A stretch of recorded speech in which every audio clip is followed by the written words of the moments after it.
ಇದರಲ್ಲಿ ಯಾವ್ದಾರು ಒಂದು ಚಾಕ್ಲೇಟ್ ನೀನು ಸೆಲೆಕ್ಟ್ ಮಾಡಬೇಕು. ಅದನ್ನು ನಾನು ನೋಡಲ್ಲ, ನಾನು ಯಾವ್ದಾದ್ರು ಸೆಲೆಕ್ಟ್ ಮಾಡ್ತೀನಿ, ಅದನ್ನು ನೀನು ನೋಡೋಂಗಿಲ್ಲ, ಕಣ್ಣು ಮುಚ್ಕೋಬೇಕು. ಆವಾಗ ನಾನು ಸೆಲೆಕ್ಟ್ ಮಾಡಿದ್ದನ್ನ ನೀನು ತಿಂದರೆ ನೀನು ಔಟು. ಅದೇ ನೀನು ಸೆಲೆಕ್ಟ್ ಮಾಡಿದ್ದನ್ನ ನಾನು ತಿಂದರೆ ನಾನು ಔಟು.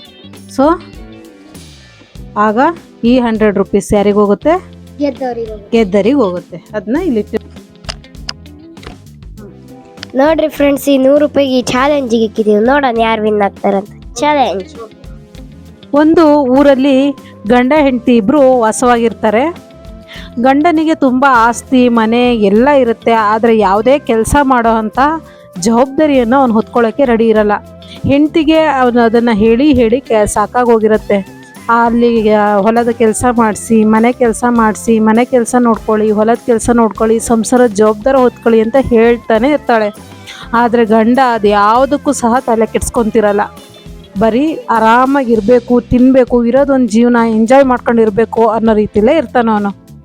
ಹಾಗೆ ಇರುವಾಗ ಹೆಂಡತಿ ದೇವ್ರ ಹತ್ರ ಎಲ್ಲ ಪ್ರೇಯರ್ ಮಾಡ್ತಾ ಇರ್ತಾಳೆ. ಯಾವಾಗಲೂ ನನ್ನ ಗಂಡನಿಗೆ ಒಳ್ಳೆ ಬುದ್ಧಿ ಕೊಡಪ್ಪ, ಅವನಿಗೆ ಸಂಸಾರದ ಜವಾಬ್ದಾರಿಯನ್ನು ಹೊತ್ಕೊಳ್ಳೋ ಹಾಗೆ ಮಾಡಪ್ಪ ಅಂತೇಳಿ ಕೇಳ್ಕೊತಾ ಇರ್ತಾಳೆ. ಹೀಗೆ ಇರುವಾಗ ಒಂದು ದಿನ ಅವರ ಮನೆ ಮುಂದ್ಗಡೆ ಒಬ್ಬ ಸನ್ಯಾಸಿ ಬಂದ್ಬಿಟ್ಟು, ಅಮ್ಮ ಭಿಕ್ಷೆ ಹಾಕಮ್ಮ ಅಂತ ಕೇಳ್ತಾನೆ. ಆಗ ಈ ಸೋಮಾರಿ ಗಂಡ ಮಲಗ್ದಲ್ಲಿಂದಲೇ ಹೇಳ್ತಾನೆ, ನಿನಗೆ ಭಿಕ್ಷೆ ಹಾಕೋದ್ರಿಂದ ನಮಗೇನು ಪ್ರಯೋಜನ, ಮುಂದಿನ ಮನೆಗೆ ಹೋಗಪ್ಪ ಅಂತ ಹೇಳ್ತಾನೆ. ತಕ್ಷಣ ಅವನು ಹೇಳ್ತಾನೆ, ನನಗೆ ಭಿಕ್ಷೆ ಹಾಕೋದ್ರಿಂದ ನಿನಗೆ ಏನು ಬೇಕು ಅದನ್ನು ನಾನು ಕೊಡ್ತೀನಿ, ನೀನು ಅದನ್ನು ಬೇಕಾದರೆ ನನ್ನ ಹತ್ರ ವರ ಅಂತ ಹೇಳಿ ತಗೋಬಹುದು ಅಂತ ಹೇಳ್ತಾನೆ. ನನಗೆ ಆಶ್ಚರ್ಯ ಆಗತ್ತೆ. ಸರಿ, ನಾನು ಏನು ಕೇಳಿದ್ರು ಕೊಡ್ತೀಯಾ ಅಂತೇಳಿ. ಹಾಂ ಕೊಡ್ತೀನಿ ಹೇಳಪ್ಪ ಅಂತಾನೆ. ಯಾವಾಗಲೂ ಹೆಂಡತಿ ಕೆಲಸ ಮಾಡಲ್ಲ ಅಂತ ಹೇಳ್ತಾ ಇರ್ತಾಳಲ್ಲ, ಅದು ಇವನಿಗೆ ನೆನಪಾಗತ್ತೆ. ತಕ್ಷಣ ಹೇಳ್ತಾನೆ, ನನಗೆ ಎಲ್ಲ ಕೆಲಸ ಮಾಡಿಕೊಡೋ ಅಂತಹ ಏನಾದರೂ ಒಂದು ವಸ್ತುನ ಕೊಡು ಅಂತ ಹೇಳ್ತಾನೆ. ಆ ಸನ್ಯಾಸಿ ಹೇಳ್ತಾನೆ, ಸರಿ ಆಯಿತು, ನಾನು ನಿನಗೆ ಜೀನಿ ಕೊಡ್ತೀನಿ. ಜೀನಿ ಅಂದರೆ ನಿಮಗೆಲ್ಲ ಗೊತ್ತಿರ್ಬೋದು, ಹಿಂದಿನ ಕಾಲದಲ್ಲಿ ಒಬ್ಬ ಜಾದುಗಾರ ಮನುಷ್ಯ, ಅದನ್ನು ಕೊಡ್ತೀನಿ ಅಂತ ಹೇಳ್ತಾನೆ. ನೀನು ಬೆಳಗ್ಗೆಯಿಂದ ಸಂಜೆವರೆಗೆ ಏನು ಕೆಲಸ ಬೇಕೋ ಅದನ್ನೆಲ್ಲ ಮಾಡಿಸ್ಕೊ, ಸಂಜೆ ನಾನು ಬಂದು ಕರ್ಕೊಂಡು ಹೋಗ್ತೀನಿ ಅಂತ ಹೇಳ್ತಾನೆ. ಖುಷಿ ಆಗ್ಬಿಡುತ್ತೆ. ಸರಿ ಆಯಿತು ಕೊಡು ಅಂತ ಹೇಳಿ ಅವನಿಗೆ ಭಿಕ್ಷೆಯನ್ನು ಹಾಕಿ ಮುಂದೆ ಕಳಿಸ್ತಾನೆ. ಅವನು ಇವನಿಗೆ ಜೀನಿಯನ್ನು ಕೊಟ್ಟು ಹೋಗ್ತಾನೆ. ಜೀನಿ ಕೇಳತ್ತೆ, ಸರಿ ಈಗ ನಾನೇನು ಕೆಲಸ ಮಾಡಬೇಕು ಅಂತ. ಹೊಲದ ಕೆಲಸ ಮಾಡಿಸ್ಕೊತಾನೆ, ಗದ್ದೆ ಕೆಲಸ ಮಾಡಿಸ್ಕೊತಾನೆ, ನೀರು ಬಿಡಿಸ್ತಾನೆ, ನೀರು ಸೇದಿಸ್ತಾನೆ, ಮನೆ ಕೆಲಸ ಎಲ್ಲ ಮಾಡಿಸ್ತಾನೆ. ಇವನಿಗೆ ಏನೇನು ಕೆಲಸ ಆಗಬೇಕು ಅಂತ ಇರುತ್ತೆ ಎಲ್ಲ ಕೆಲಸನೂ ಅದು 1 ರಿಂದ 2 ಗಂಟೆ ಒಳಗೆ ಮಾಡಿ ಮುಗಿಸ್ಬಿಡುತ್ತೆ. ಇನ್ನೂ ಅದಕ್ಕೆ ಸಂಜೆವರೆಗೂ ಟೈಮ್ ಇರುತ್ತೆ. ಸೊ ಅದು ಮತ್ತೆ ಬಂದು ಕೇಳುತ್ತೆ, ಏನು ಕೆಲಸ ಮಾಡಬೇಕು ಹೇಳು ಅಂತ. ಆಗ ಅವನು ಹೇಳ್ತಾನೆ, ನನದೆಲ್ಲ ಕೆಲಸ ಮುಗೀತು, ನೀನೀಗ ಆರಾಮಾಗಿರು ಅಂತ ಹೇಳ್ತಾನೆ. ಆದರೆ ಜೀನಿ ಇವನ ಮಾತನ್ನು ಕೇಳೋದಿಲ್ಲ. ನನ್ನ ಗುರು ಹೇಳಿ ಹೋಗಿದ್ದಾರೆ, ಸಂಜೆವರೆಗೂ ನಿನ್ನ ಸೇವೆ ಮಾಡಬೇಕು ಅಂತ.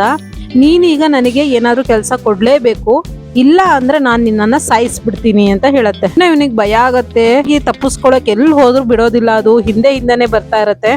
ಆಗ ಇವನು ಓಡೋಗಿ ಹೆಂಡತಿ ಹಿಂದೆ ಬಚ್ಚಿಟ್ಕೊಂಡು ಹೆಂಡತಿಗೆ ಹೇಳ್ತಾನೆ, ನನ್ನನ್ನು ಹೇಗಾದರೂ ಮಾಡಿ ಕಾಪಾಡು.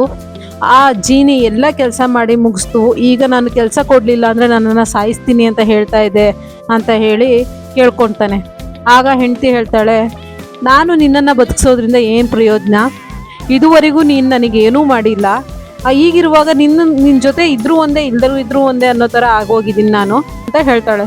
ಆಗ ಇವನು ಹೆಂಡತಿಗೆ ಮಾತು ಕೊಡ್ತಾನೆ, ನೋಡು ನೀನು ಇಷ್ಟು ದಿನ ನನಗೇನು ಸಂಸಾರದ ಜವಾಬ್ದಾರಿ ಹೊತ್ಕೋ ಅಂತ ಹೇಳ್ತಾ ಇದ್ದೋ, ಈಗ ನಾನು ಆ ಜವಾಬ್ದಾರಿಯನ್ನು ಸಂಪೂರ್ಣವಾಗಿ ನಾನು ಹೊತ್ಕೊತೀನಿ, ಯಾರ ಮೇಲೂ ಡಿಪೆಂಡ್ ಆಗೋದಿಲ್ಲ, ಇದು ಒಂದು ಸಲ ನನ್ನನ್ನು ಕಾಪಾಡು ಅಂತ ಕೇಳ್ಕೊತಾನೆ. ಆಗ ಅವಳು ಮನಸ್ಸು ಕರಗಿ ಹೇಳ್ತಾಳೆ, ಸರಿ ಆಯಿತು, ಇನ್ಮೇಲೆ ಸಂಸಾರದ ಜವಾಬ್ದಾರಿಯನ್ನು ಹೊತ್ಕೊಬೇಕು ಅಂತ ಹೇಳಿ ಹೋಗಿ ಜೀನಿಗೆ ಹೇಳಿ, ನಿನ್ನ ಯಾವುದೇ ಜಾದೂನ ಬಳಸ್ದೇನೆ ನಾಯಿ ಬಾಲವನ್ನು ನೇರ ಮಾಡಬೇಕು ಅಂತ ಹೇಳಿ ನಮ್ಮನೆ ನಾಯಿಯನ್ನು ಆ ಜೀನಿ ಹತ್ರ ಬಿಟ್ಟು ಬನ್ನಿ ಅಂತ ಹೇಳ್ತಾಳೆ. ಅವನಿಗೂ ಇದು ಸರಿ ಅನಿಸುತ್ತೆ. ಹೋಗ್ಬಿಟ್ಟು ಹೇಳ್ತಾನೆ, ಈ ನಾಯಿ ಬಾಲವನ್ನು ನೇರ ಮಾಡು, ಯಾವುದೇ ಜಾದೂನ ಬಳಸೋ ಹಾಗಿಲ್ಲ ಅಂತ. ಅದು ಕುತ್ಕೊಂಡು ಸಂಜೆವರೆಗೆ ಟ್ರೈ ಮಾಡುತ್ತೆ. ಅದು ಯಾವುದೇ ಕಾರಣಕ್ಕೂ ನೇರ ಮಾಡೋಕ್ಕಾಗೋದಿಲ್ಲ. ಸಂಜೆ ಅಷ್ಟೊತ್ತಿಗೆ ಅವರ ಗುರೂಜಿ ಬಂದುಬಿಟ್ಟು ಕರ್ಕೊಂಡು ಹೋಗ್ತಾರೆ.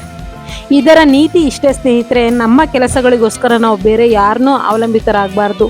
ಅವಲಂಬಿತರಾದರೆ ಅದು ನಮ್ಮ ಪ್ರಾಣಕ್ಕೆ ಕಂಟಕ ತಂದಂತೆ ಅಂತ ಹೇಳ್ತಾ ಇವತ್ತಿನ ನನ್ನ ಈ ಸ್ಟೋರಿಯನ್ನು ಮುಗಿಸ್ತೀನಿ. ಮುಂದಿನ ಒಂದು ಒಳ್ಳೆ ಸ್ಟೋರಿಯೊಂದಿಗೆ ಮತ್ತೆ ಬರ್ತೀನಿ.